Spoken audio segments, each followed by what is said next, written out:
Hi, welcome to Innovation Root Studio. I'm your host Noopur, and today I'm really glad to have Mr. Scott Ambler with us.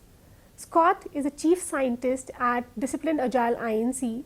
He works with organizations around the world and helps them adopt agile and lean strategies across enterprises. Welcome to our studio, Scott. We're really glad to have you. It's great to be here. Scott, nowadays organizations constantly need to innovate to succeed. How can we approach innovation effectively? Yeah, so that's a hard question.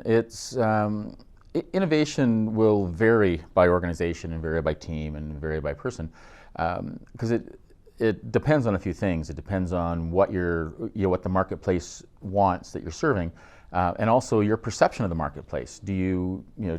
It's a weird question, but do you even know what business you're in? Is sometimes an interesting thing that I like to ask our customers,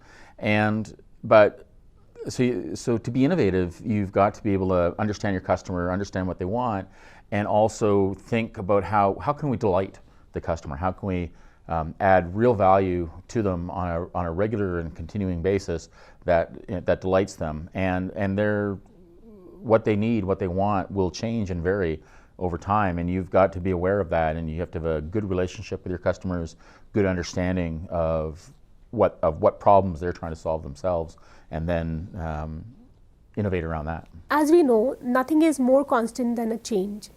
What is your idea about managing the change in an optimal way?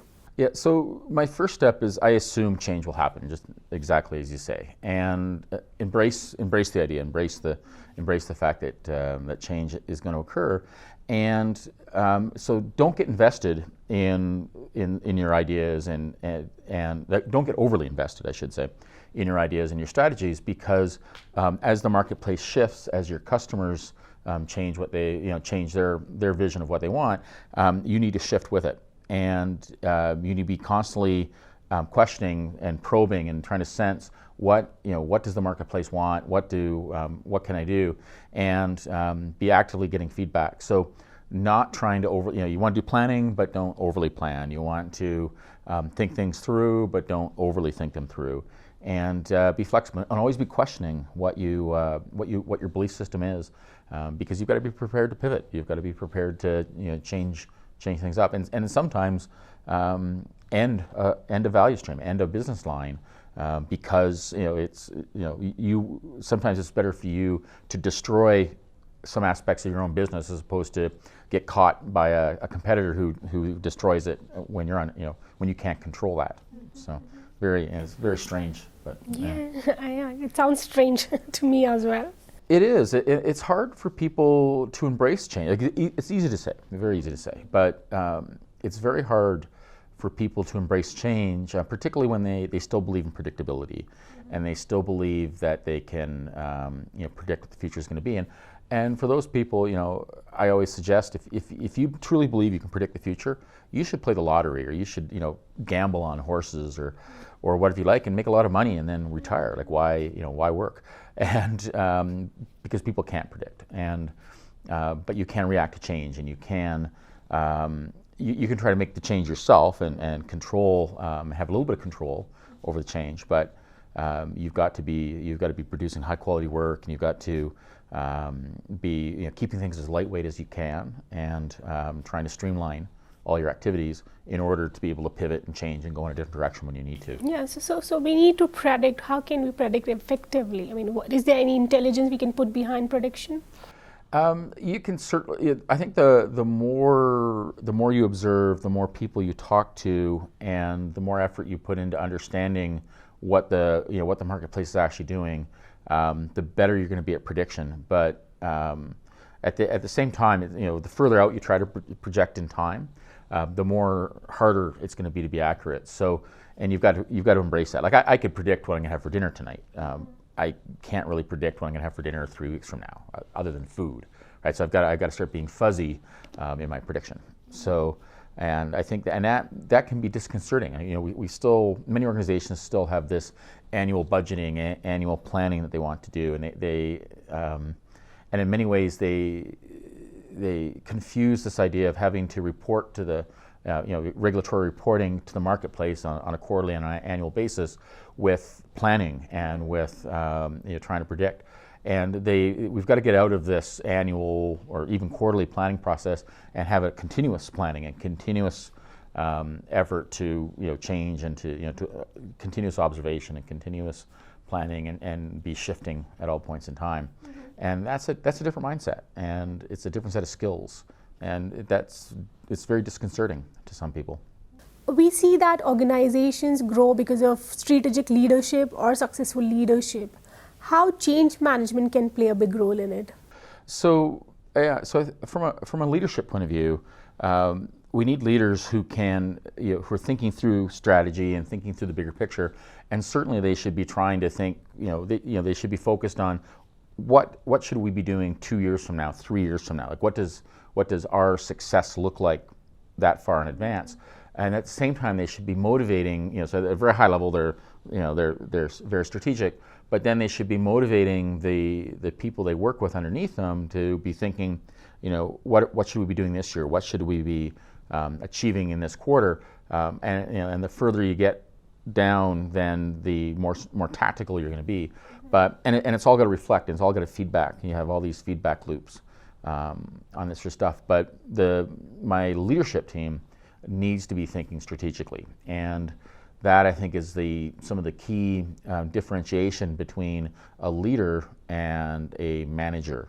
So managers are more tactical and sort of trying to predict the future, but certainly leadership needs to be longer term thinking, and also being fuzzy about it. So it's this the very strange dynamics and forces in play. Mm-hmm. So it makes me think another part of it. Can all the managers be a good leader? Is that possible? In theory, perhaps.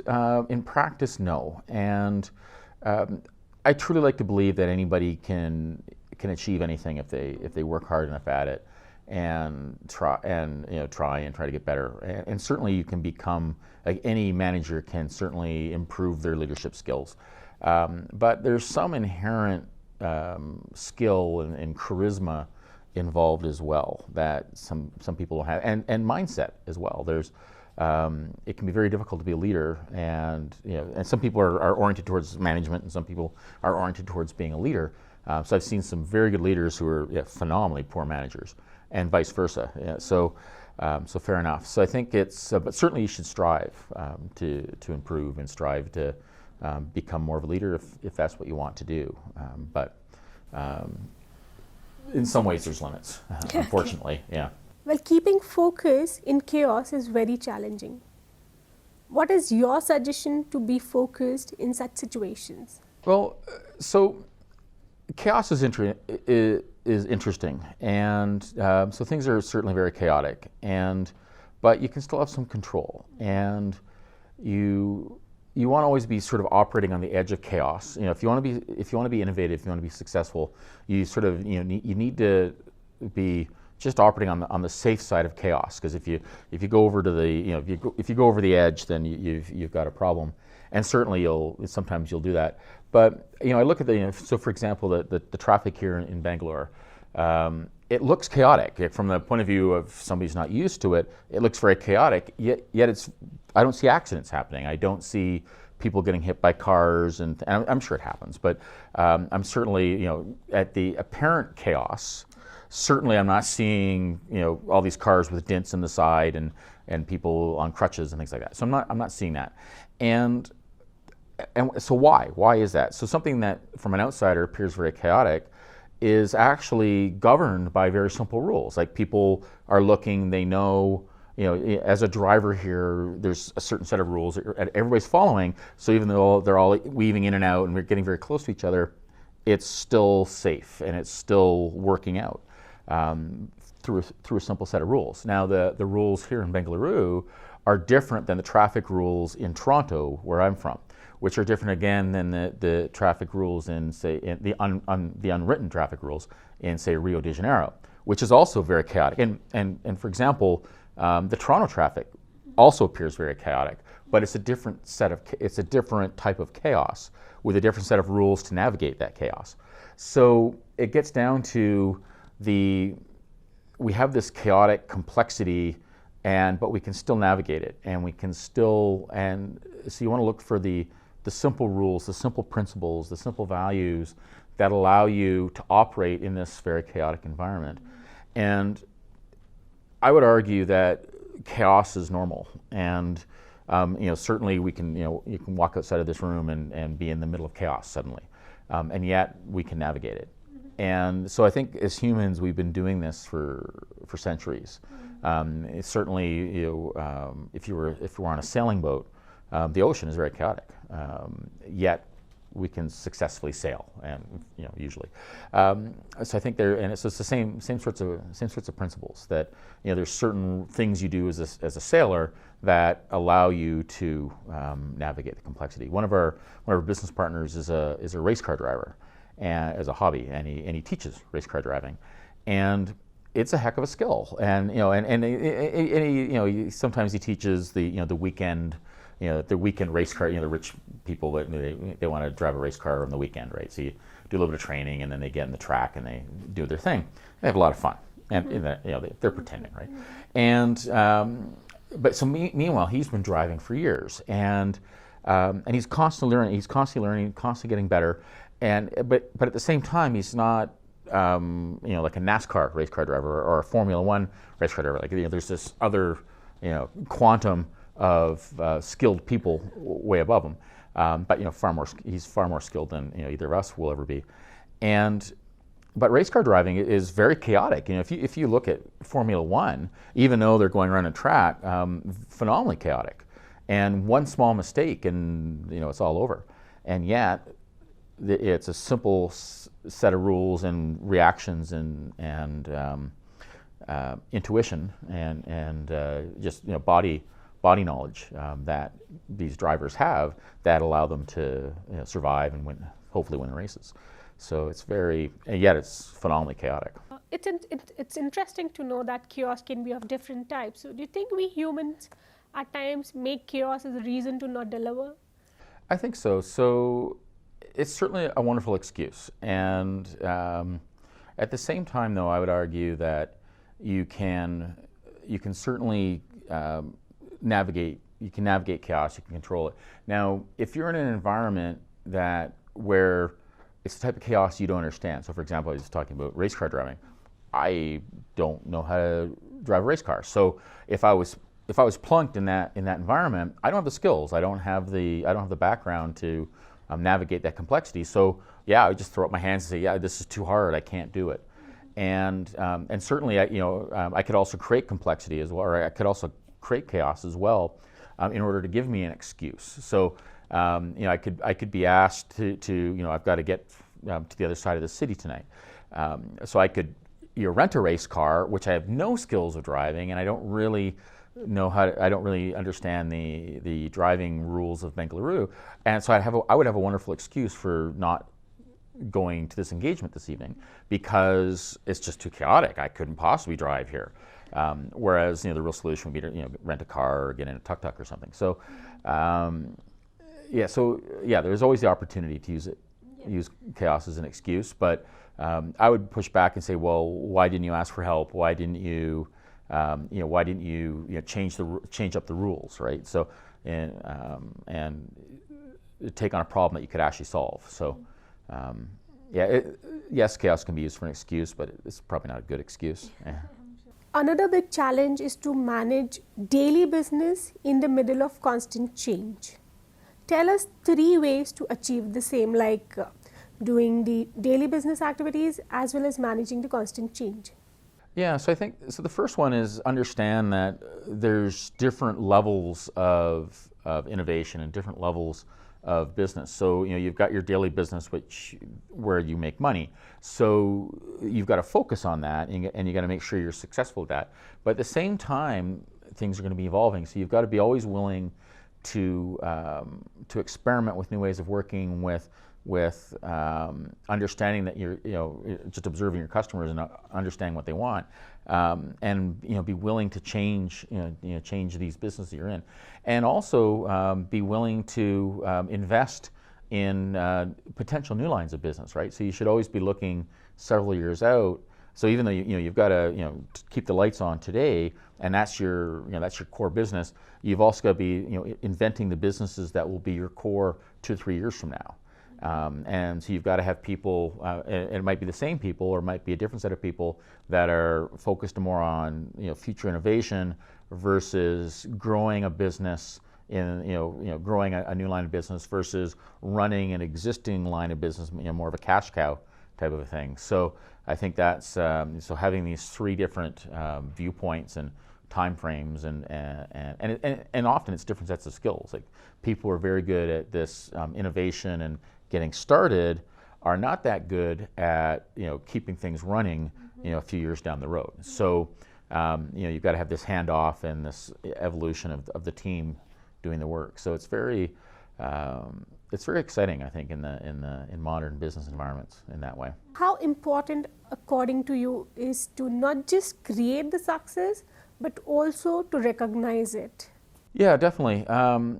So if you want people to work together effectively, if you want them to innovate and give back to the business, give back to their colleagues, you've got to recognize people, and you've got to, and sometimes it doesn't have to be money, and money is obviously very nice, but just telling people they've done a good job and complimenting them, or allowing them to have fun.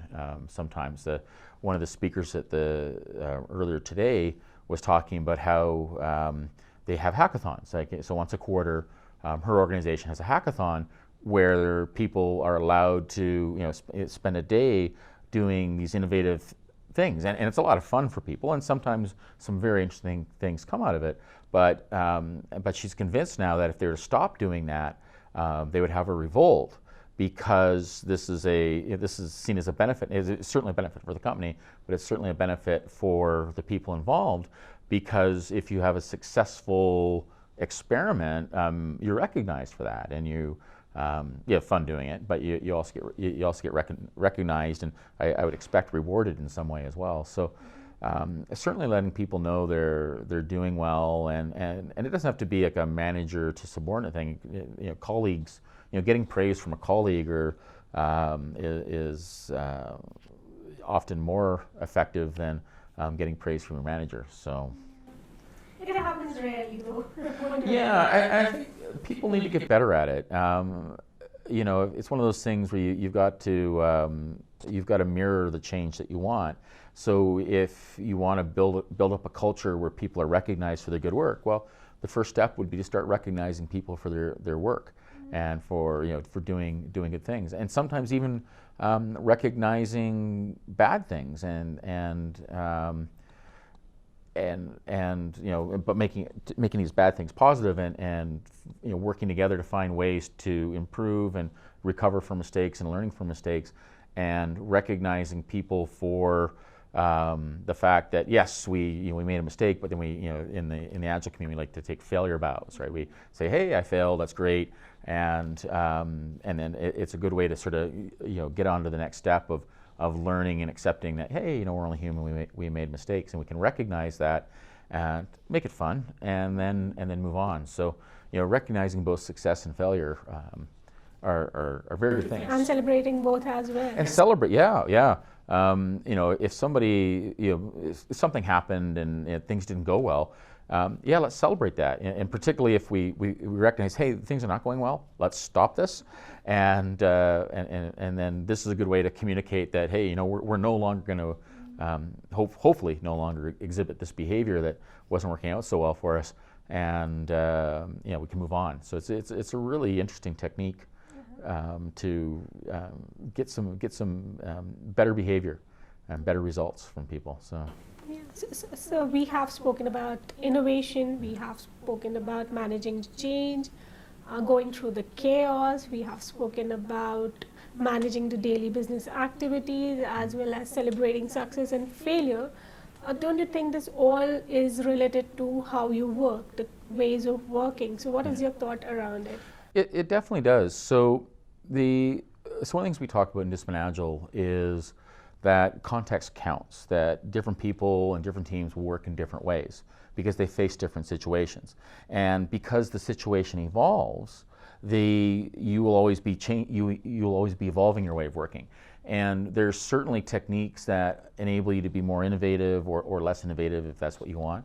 I don't know why you'd want that, but why not? So the idea here is that what we do in the toolkit is give people choices, make them aware that there's other ways of working, some of which are better than what they're currently doing today, some of which are worse, and they might have been doing that in the past, but certainly some of them are better, and maybe you want to experiment with those ways of working and to improve your process and to react better to change. So if your customer base is changing, if the environment that you work in is changing, if your parators are changing, it tells you the way that you're working needs to change. It tells you that the way you organize yourself as a team and as an organization needs to also evolve over time. So you need ways, so you need to build into your culture that in order to help us embrace the change that we see with our customers, that we also need to change as professionals and as an organization. And part of that change will be the ways that you work. So the implication of that is, how do you know, like how do you find out about these other techniques and these other potential improvements in your way of working? And that's what the DA toolkit's all about. It's making you aware of, here's the things you should be thinking about, and here are some potential options, and here are the trade-offs of those options, so that you can choose the best way of working for the situation that you're in, and then hopefully be trying to get better over time. And because there's no such thing as best practices, that's just marketing nonsense. And that can also be hard for people to understand as well. But you really do want to have a way of working that reflects the situation that you're in, and be prepared to learn and evolve as you go, as you learn. Thank you, Scott. My Thank you pleasure. for being with us. Thank you for sharing your valuable insights with us. It was a pleasure having you and learning from you. Thank you. And thank you so much. We look forward to work with you more. Yeah, my pleasure. Thank you very much.